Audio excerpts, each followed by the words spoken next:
नमस्कार दोस्तों, स्वागत है आप सभी का मेरे YouTube channel Mayank study point पे। और मैं हूं आपका होस्ट मयंक साव। और आज का हमारा video sales and distribution management का है, जिसके अंदर हम लोग आज जानेंगे सेल्स टेरिटरी के बारे में। तो चलिए वीडियो में आगे बढ़ते हैं। और वीडियो में आगे बढ़ने से पहले अगर आप सभी ने मेरे चैनल को अभी तक सब्सक्राइब नहीं किया है तो जल्दी से चैनल को कर दिए सब्सक्राइब और प्रेस कर दिए बेल आइकन को भी, ताकि आपको हमारे आने वाले हर वीडियो का नोटिफिकेशन तुरंत मिले और आप उसे मिस ना कर सके। तो बढ़ते आज का मेरा टॉपिक की तरफ। तो चलिए आज कुछ नया सीख लेते हैं।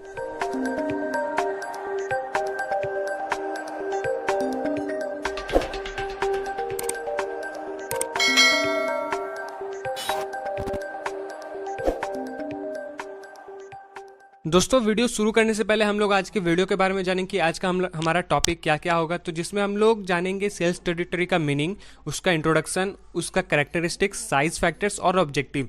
वीडियो में आगे बढ़ने से पहले मैं आप सबको ये बता दूं कि अगर आप बीबीए एमबीए में हो तो आपको तो ये चैप्टर पढ़ना ही है, उसमें इंक्लूडेड है। लेकिन आप बीकॉम में हो, एमकॉम में हो, या फिर आप दूसरे किसी फील्ड में या फिर सेल्स मैनेजमेंट कर रहे हो, तो सेल्स मैनेजमेंट के लिए, सेल्स मैनेजर के लिए, सेल्स पर्सन के लिए ये वीडियो बहुत ज़्यादा इंपॉर्टेंट है। तो आप लोग वीडियो को लास्ट तक जरूर देखिएगा। तो अब यहाँ पे बात करते हैं मीनिंग से कि सेल्स टेरिटरी का मतलब क्या होता है। सेल्स टेरिटरी, सेल्स का मतलब होता है बेचना। आप चाहे वो गुड कोई सामान बेच रहे हो या फिर सर्विस बेच रहे हो, लेकिन आप कुछ बेच रहे हो। टेरिटरीज का मतलब होता है कि आप एक किसी पर्टिकुलर लोकेशन में बेच रहे हो। जैसे मैं वेस्ट बंगाल में रहता हूँ, वेस्ट बंगाल का पानागढ़ में रहता हूँ, तो मैं पानागढ़ में सिर्फ अपना सामान बेचूंगा। पानागढ़ से बाहर मैं सामान तो बेचूंगा, लेकिन मेरा वो एरिया नहीं होगा, वो इलीगल हो जाएगा। तो मैं जिस कंपनी के अंडर काम कर रहा हूँ वो कंपनी सिर्फ मुझे पानागढ़ एरिया ही अलॉट कर रहा है, दूसरे एरिया में अलॉट नहीं कर रहा है। दूसरे एरिया में उसी का कंपनी का कोई और सेल्स पर्सन होगा, वो काम कर रहा होगा। वो सेल्स पर्सन मेरे एरिया में पानागढ़ में नहीं आ सकता, मैं उसके एरिया में नहीं जा सकता बेचने के लिए। आप अपने घर से बाहर देखते हो कि डेली बेसिस पे कोई न्यूज़पेपर वाला आता होगा, तो वहाँ पे हर दिन एक ही न्यूज़पेपर वाला आता होगा, अलग अलग नहीं आता होगा। एक होंगे, दो होंगे, तीन होंगे, लेकिन उससे ज़्यादा नहीं होंगे। वो भी दो तीन जो होंगे वो भी किसी एक पर्टिकुलर घर में जाकर देते होंगे। सभी के पास जाकर नहीं देते हैं, या फिर सभी के सामने नहीं बेचते हैं, दुकान नहीं लगाते हैं। तो ऐसा ही होता है सेल्स टेरिटरी में कि कंपनी आपको एक या तो इंडिविजुअली एक लोकेशन अलॉट कर देता है, या तो फिर आपको एक ग्रुप के साथ एक लोकेशन अलॉट कर देता है कि आपका ये टीम है, इस टीम को पानागढ़ एरिया या दुर्गापुर एरिया या फिर कोलकाता एरिया आपको सामान बेचना है इस एरिया के अंदर, इससे बाहर आपको नहीं बेचना है। तो यही चीज़ यहाँ पे बताया गया कि it is a geographical area including the customer group और groups that is assign to a particular sales person और the sales team. Geographical area जो है वो कस्टमर ग्रुप में इंक्लूड होता है या फिर ग्रुप्स में इंक्लूड होता है। जैसे कि आप नीचे पिक्चर में देख सकते हो कि राइट हैंड साइड पे हम लोग यहाँ पे कस्टमर को बता रहे हैं, और लेफ्ट हैंड साइड में हम लोग यहाँ पे सेल्स पर्सन को बता रहे हैं कि एक टीम है जिसको कस्टमर्स को हैंडल करना है, उनको अपने सेल्स अपना सामान बेचना है या सर्विस बेचना है। फिर इसमें सारा एक्टिविटी आता है, सेल्स का क्या नीड है, वहाँ के लोगों का क्या नीड है, उस हिसाब से जो कंडक्ट होता है एरिया में कि उस एरिया के अंदर वहाँ के लोग कैसे हैं। बेसिकली कंपनी क्या करती है, कंपनी को अपना अगर बेनिफिट करना होता है तो वो उसी एरिया के लोगों को हायर करता है उसी एरिया के लिए, क्योंकि वो एरिया का आदमी उस एरिया के लोगों को अच्छे तरीके से जानता है कि वहाँ का बेसिक नीड क्या है, वहाँ लोग क्या चाहते हैं और क्या नहीं चाहते हैं। तो इस बेसिस पे वो अपना रेवेन्यू गेन कर सकते हैं और उन्हें सेल्स असाइन किया जाता है, वो एरिया असाइन किया जाता है सेल्स टीम को या सेल्स पीपल को। अब इंट्रोडक्शन का बात करते हैं कि अब सेल्स टेरिटरी का इंट्रोडक्शन समझते हैं कि वो क्या है और क्यों है। Sales territory is defined as a group of present and potential customers assigned to an individual sales person, a group of sales person, a branch, a dealer, a distributor और a marketing organisation at a given period of time. आपको एक particular time के लिए, एक particular समय के लिए एक पर्टिकुलर लोकेशन दे दिया जाता है कि आपको इसी लोकेशन में सामान को अपना बेचना है उस पोटेंशियल कस्टमर के पास। अब आप उस एरिया में रहते हो तो उस एरिया में आपको मालूम है कि वहाँ के लोग कैसे हैं, वहाँ के लोगों का नीड कैसा है, वहाँ किस तरह के लोग रहते हैं, हाई प्रोफाइल रहते हैं, मिडिल प्रोफाइल रहते हैं या फिर लो प्रोफाइल रहते हैं। वहाँ पे आपका प्रोडक्ट किस तरह से चलेगा, आप वहाँ से किस तरीके से वहाँ के लोगों से जुड़ोगे। आप हो सकता है एक सेल्स पर्सन का ग्रुप है या एक कोई ब्रांच आपका खुला हुआ है, कोई आप बड़े डीलर हो या एक बड़े डिस्ट्रीब्यूटर हो या मार्केटिंग ऑर्गेनाइजेशन ही वहाँ पे है। तो ये चीज़ आपको बताया गया कि आप अपना सामान को किस बेसिस पे किस तरीके से अपने एरिया में बेचोगे, उस पूरे एरिया को किस तरीके से कवर अप करोगे। जैसे कि मैं आपको एक एग्जांपल दे दूं कि ये जो आदमी आपको जो दिख रहा है, मैं यहाँ पे पेन का यूज़ करता हूँ, ये जो आदमी है वो अपने वेस्ट बंगाल के अंदर ये सारा सामान बेच रहा है। वो अपने वेस्ट बंगाल के अंदर ये सारा सामान बेच रहा है। इस जगह पे उसको लोकेशन दिया गया है, इस जगह पे दिया गया है, उसका अपना टीम को या फिर उस इंडिविजुअल पर्सन को सब अलग अलग फील्ड में दिया गया है, इस जगह पे दिया गया है। तो इस जगह में वो सामान को किस तरीके से बेचेगा, वहाँ के लोगों से बात करेगा, वहाँ के कल्चर को समझेगा। अगर वहाँ पे हाई प्रोफाइल लोग रहते तो कंपनी क्या करता है, वहाँ पे अपने सबसे बेस्ट सेलर जो है उसे भेजता है। ऐसा नहीं कि अभी उसने किसी ने ज्वाइन किया और उसे वहाँ पे भेज दिया, तो वो कंपनी जो है वहाँ पे उसका ज़्यादा इफेक्टिव हो जाएगा, ज़्यादा लॉस देखने को मिलेगा या फिर ज़्यादा रेवेन्यू गेन करने को नहीं मिलेगा। तो जहाँ पे जिस जगह पे लोग अच्छे हैं, अच्छे प्रोफाइल के हैं, जैसे कि लुधियाना या फिर वेस्ट बंगाल का कोई एक सिटी एरिया वहाँ पकड़ लो, तो वहाँ पे लोग हाई प्रोफाइल के, तो वहाँ पे एक कंपनी उन्हीं को भेजता है जो वहाँ सेल्स, जिसका सेल्स एक्सपीरियंस बहुत ज़्यादा है, जो बेस्ट सेलर हो उस कंपनी के, उसे भेजता है, ताकि वहाँ के जो चैलेंजेस आएंगे, जो भी प्रॉब्लम्स आएंगे, उसे वो फेस कर सके। अगर किसी नौसिखिया को भेज देगा तो वो नहीं कर पाएगा। तो यही बताया गया इंट्रोडक्शन में भी, सेल्स टेरिटरी का मतलब यही चीज़ होता है। ठीक है, अब हम लोग जानते हैं उसका कैरेक्टरिस्टिक्स। उसका कैरेक्टरिस्टिक्स क्या है? कैरेक्टरिस्टिक्स में हम लोग बेनिफिट्स भी हम लोग कई बार देखेंगे कि बेनिफिट्स उसका क्या हो जाता है। पहले बेनिफिट का अगर बात करें तो इसमें जो होता है पोटेंशियल सेल्स जो होता है वो इंक्रीज होता हुआ दिखता है, कि अगर आपका सेल्स अच्छा है, आपका टीम अच्छा है, आप अच्छे से उस एरिया को कवर करो, तो आपका सेल्स पोटेंशियल इंक्रीज होगा। आपके पास कॉम्पिटिटिव एडवांटेज, यानी कि आप एक कंपनी के प्रोडक्ट बेच रहे हो, दूसरा कोई कंपनी का वही प्रोडक्ट बेच रहा है, लेकिन आप जो है उस एरिया के लोकल पीपल हो, और वो जो आया है वो दूसरे जगह से आया है, तो आप वहाँ पे ज़्यादा इफेक्टिवली अपना सामान बेच सकते हो, क्योंकि वो उस जगह के बारे में अभी ज़्यादा कुछ नहीं जानता है।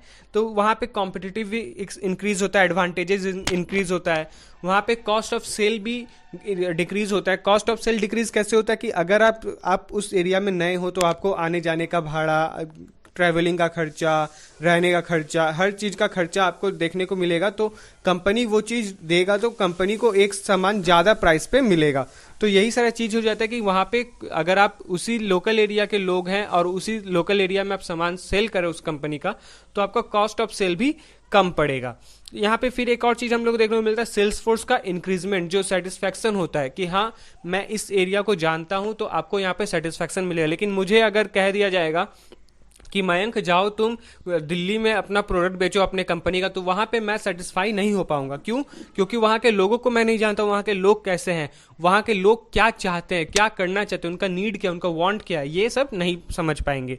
फिर कस्टमर रिलेशन भी, अगर मैं लोकल एरिया में हूँ तो मेरा कोई दोस्त है या फिर कोई फैमिली है, या फिर मैं कंटिन्यू एक एरिया पे बार बार जाऊँगा, एक एरिया में बार बार घूमूंगा, तो वहाँ के लोगों से मैं ज़्यादा इंटरेक्ट हो सकूंगा। आज एक लड़के ने देखा, कल दूसरे ने देखा, कल तीसरे ने, कल चौथे ने, इस तरीके से मेरा कंज्यूमर रिलेशन भी अच्छा होता जाएगा और मैं इफेक्टिवली काम भी कर सकूंगा और मैं ज़्यादा से ज़्यादा प्रोडक्ट रिवेन्यू भी कर सकूंगा। फिर अब हम लोग यहाँ पे आप बात करेंगे, तो बेनिफिट की हो गया। अब मैं बात करता हूँ कैरेक्टरिस्टिक्स का। कैरेक्टरिस्टिक्स क्या होता है? Sale territory is a geographical area containing a number of present and potential customers. जैसे कि मैंने आपको ऊपर डेफिनेशन में भी बताया कि एक ज्योग्राफिकल एरिया में हो सकता है कुछ लोग हो, जो कुछ नंबर ऑफ लोग हो जो उस प्रोडक्ट को, उस सर्विस को यूज़ करते हो, या फिर बहुत ज़्यादा पोटेंशियल कस्टमर्स हो जो उस प्रोडक्ट को लेना और यूज़ करना चाहते हैं, ये भी हो सकता है। फिर different groups of customer are found by a firm through a lot of territories. और दूसरा कैरेक्टरिस्टिक क्या होता है? कंपनी के थ्रू बहुत सारे ग्रुप बनाए जाते हैं, बहुत सारे लोकेशन अलॉट किए जाते हैं, टेरिटरीज अलॉट किए जाते हैं अपने सेल्स पर्सन को, कि जाओ तुम इस लोकेशन के कस्टमर को हैंडल करो, जाओ तुम उस लोकेशन के कस्टमर को हैंडल करो, कवर अप किया जाता है। It is a group of customer of geographical area assigned by a salesman. तो जैसे कि फिर से यही चीज़ बताया गया कि ये ग्रुप ऑफ कस्टमर होता है ज्योग्राफिकल एरिया का, जहाँ पे एक सेल्समैन को अलॉट किया जाता है। कोई कोई ऐसे भी बहुत सारे ऐसे जगह है जहाँ पे बस एक ही सेल्समैन है और उसको एक एरिया दे दिया गया है कि तुम इस एरिया में सामान बेचोगे। फिर चौथा, it is the area that can be effectively and economically served by a single salesman. बहुत सारे ऐसे एरिया होते हैं जहाँ पे बस सिर्फ एक ही सेल्समैन के दौरान, एक ही सेल्समैन के थ्रू वहाँ का इकोनॉमिक जनरेट किया जाता है, सर्व किया जाता है और इफेक्टिव रेवेन्यू गेन किया जाता है। जैसे कि मैंने अभी आपको बताया कि मान लीजिए लुधियाना एक ऐसा जगह है जहाँ पे बहुत हाई प्रोफाइल लोग रहते हैं, हाई प्रोफाइल के, तो वहाँ पे कंपनी कभी भी अपने नए या फिर बिगनर सेल्समैन को नहीं भेजेगा, वहाँ पे उसी को भेजेगा जिसको बहुत तरह का एक्सपीरियंस होगा, बहुत ज़्यादा, या फिर अपने कंपनी का वो सबसे बेस्ट सेलर होगा, जिसे बेस्ट सेलर का अवार्ड मिला होगा, उसे वहाँ पे अलॉट किया जाएगा, उसे उस लोकेशन को अलॉट किया जाएगा। ये तो कैरेक्टरिस्टिक्स हो गया। अब हम लोग उसका प्लानिंग और मैनेजमेंट समझते हैं सेल्स टेरिटरी का, उसका प्लानिंग क्या है, उसका मैनेजमेंट क्या है। सबसे पहले तो ये रिसर्च करता है जियोग्राफिकल एरिया, कि कौन सा सेल्समैन को कौन सा जियोग्राफिकल एरिया दिया जाए, कौन सा लोकेशन प्रोवाइड किया जाए कि वहाँ पे वो अच्छे से काम करेगा। दूसरा, divide the area on the basis of population, accessibility, potential etcetera.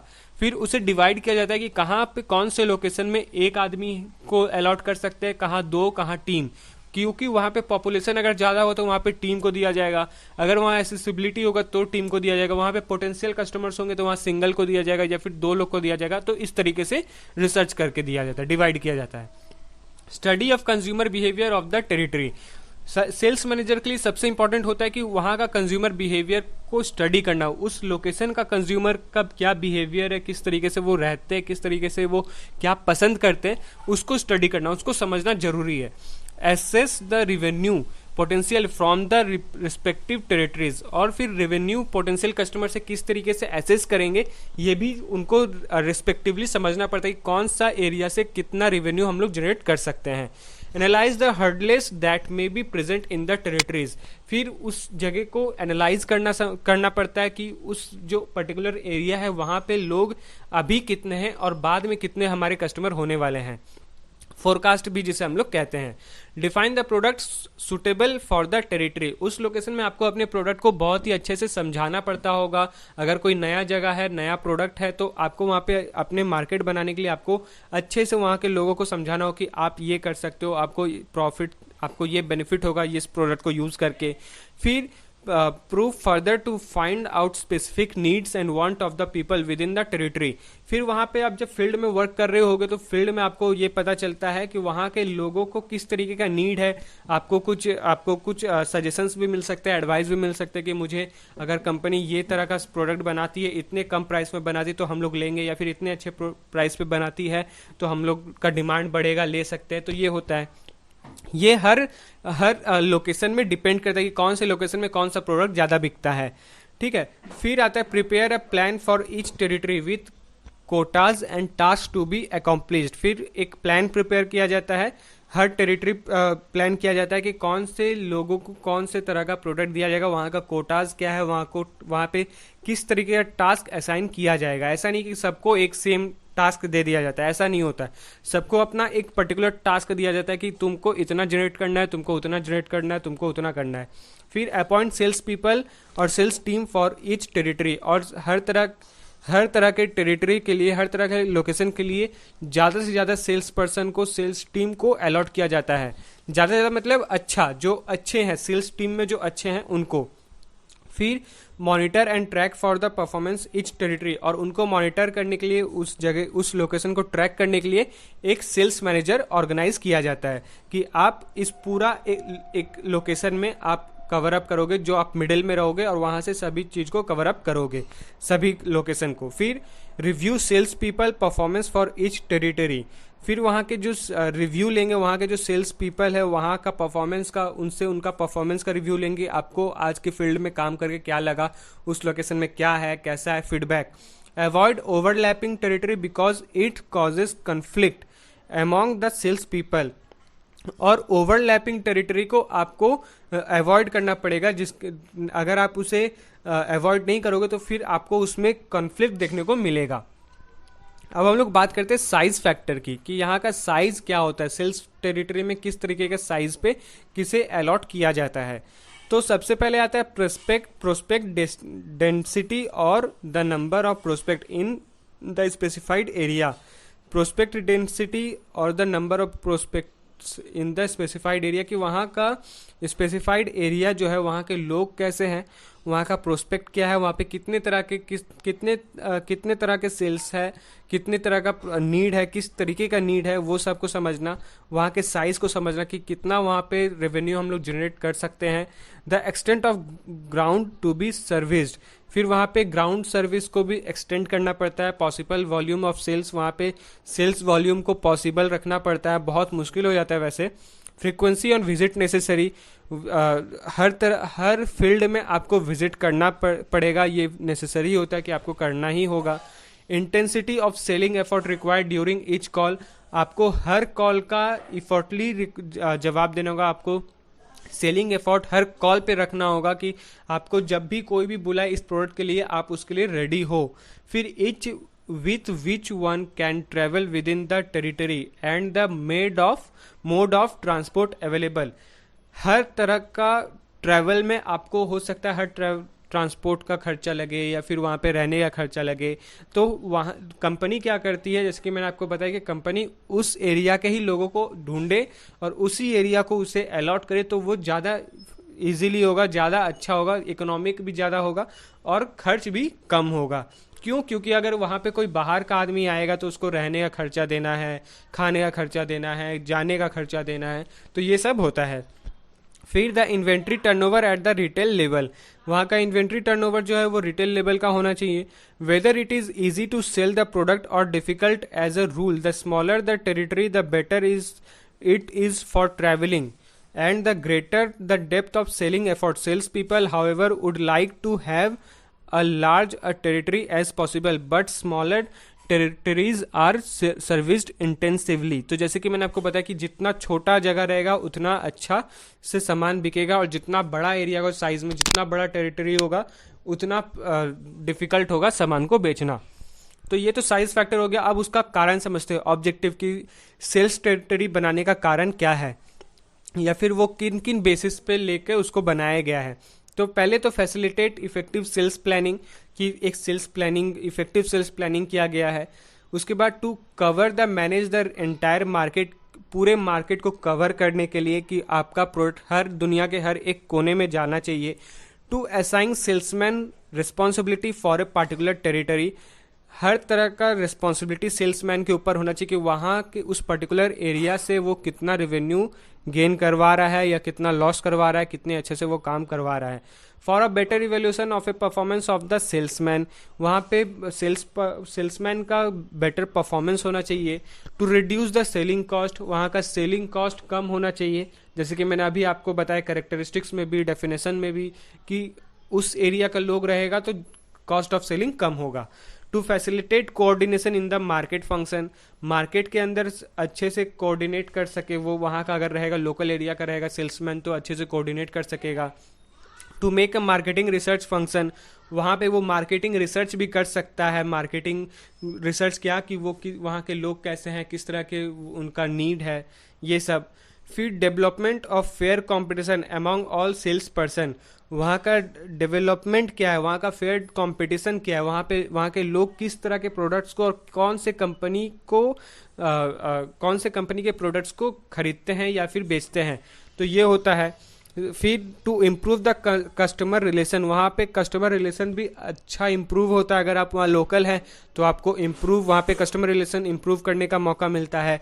To appoint salesman matching with the territory and customer independent work area for each salesman to compete effectively with competing institutions. तो ये सारी चीज़ें जो हैं ये objectives होता है कि वहाँ पे किस तरीके का कंपटीशन है, वहाँ का एरिया कैसा है, वहाँ पे इंडिपेंडेंट एरिया क्या है, वहाँ का सेल्समैन किस तरीके का है, वो किसी पे डिपेंडेंट तो नहीं है, किसी इंडिपेंडेंट तो है, ऐसा होता है।